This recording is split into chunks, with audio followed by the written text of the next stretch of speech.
Hey YouTube, welcome back to my YouTube channel. 5.0 for Genshin Impact is right around the corner, and as someone who's planning to pull for Kinich, I've been farming Primogems like crazy. And so, I thought come on here and tell you guys some of the ways that I've been farming Primogems for Genshin Impact 5.0, in case some of you guys were struggling to find a way to save up some of your Primogems.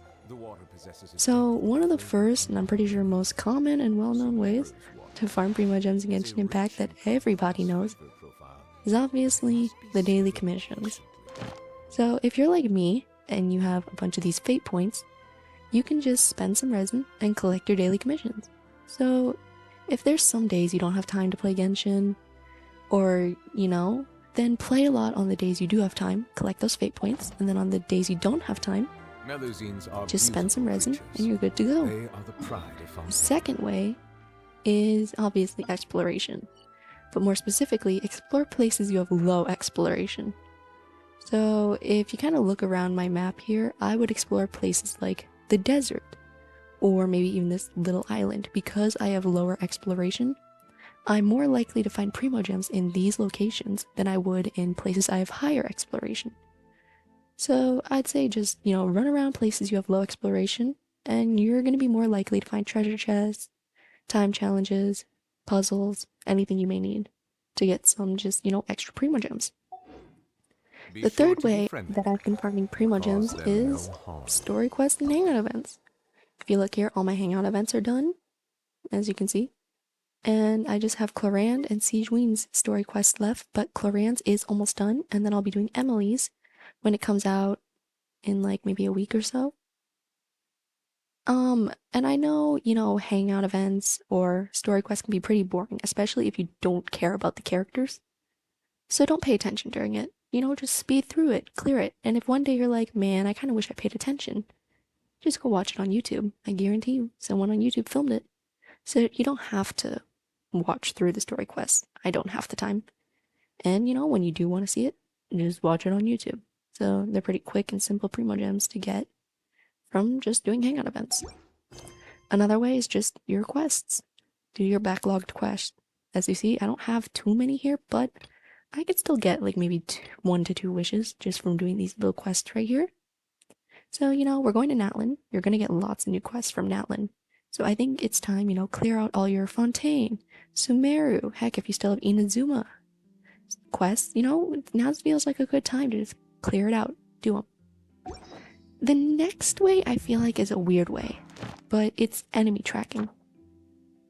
What I mean by enemy tracking is track enemies like, maybe Hilly Churls, Fatui, the treasure hoarders as well, the samurai, the eremites, because these are the type of enemies that have camps. Camps tend to have treasure chests, and if you're like, a lot of the player base, you haven't gotten every single camp. So it benefits you to track these enemies that are known for having camps.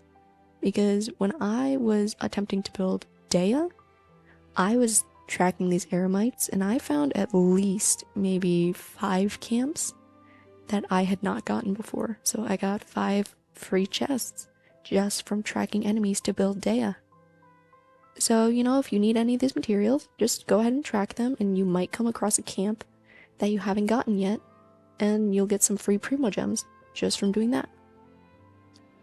Now, the 5th way I feel like that you can farm some Primogems is also probably a pretty well-known one, but Spiral Universe, or Spiral Abyss, and Imaginarium Theater.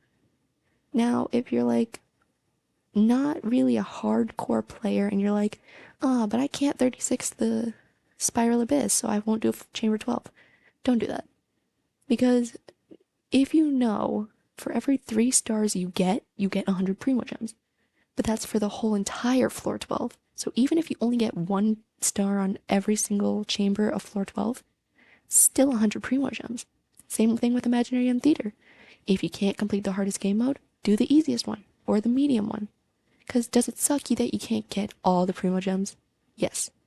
But at the end of the day, some Primogems are better than none. So you know, even if you can't 36 star or you can't do Act 8 of Imaginarium Theater, still do them, because I guarantee you, you will get Primogems that you'll be happy about. The next way is events. Always do your events. I know the events can be pretty tedious, boring, you know, and you just don't want to do them. But half the time, especially for a patch like this is where you're gonna get most of your Primogems from. Events. So do your events. Even though they're boring, even though sometimes you don't want to do them, do your events. Because you will get a lot of your Primogems, especially from this patch, from your events. Now, one of the next ones is achievements. Now, is achievement farming a pain? Yeah, it is. So just find easy achievements to get, like, you know, maybe some co-op achievements. If you have some friends that also need to get these achievements, do them. Or, you know, simple boss challenges or simple exploration things. Just find some easy achievements that you can do. Now, they won't be that worth that much, but like I said, some primos at the end of the day are better than none. Because even if you only get, say, 15, you're 15 closer to a pull. So, and it's really not that hard. Also, tying back to the Hangout events, you do get achievements for doing your Hangout events. So it's even more primos outside of your Hangout event. So I'd say it's pretty worth it. Now, the last and final way that I've been farming Primogems in Genshin Impact is, I feel like, a way a lot of players have forgotten to farm Primos, and that is your Serenity Teapot. So, the way you can get Primogems in your Serenity Teapot is a way I forgot for a long time as well, and recently just remembered. But what you're gonna want to go do is go to your Serenity Teapot, and you're gonna want to click the little build thing up in there, and you're gonna want to go to Outdoor Sets and the one on the right. Now, if you look at all these sets right here, you can get a lot of Primogems from this. So if you click on this, you'll see all my characters have check marks, meaning I've already built this and put the characters in it. For every character that you can put in a set, that's 20 Primogems. So meaning right there, just from that, I had 80 Primogems. And it's not even that hard. All you have to do is, you know, put the furnishing into the build furniture part, leave, come back like whatever many hours later, however long it takes for that furnishing to be made, and then build the set, and then put all the characters you have into the set. Like this one, look right here, I have none of these characters, but if I were to build this set, I could get 100 and I could get literally a full pull right there. 180. Just from that. Even though I don't have all those characters, I could still get Primogems from that.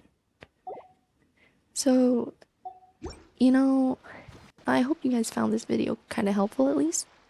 These are the ways I've been farming Primogems for Natlan, especially because I'm planning to pull Kinich. And I need as many pulls as possible after the pulls I spent for my Farina.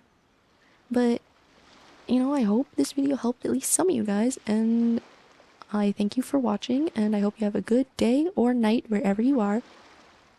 Goodbye.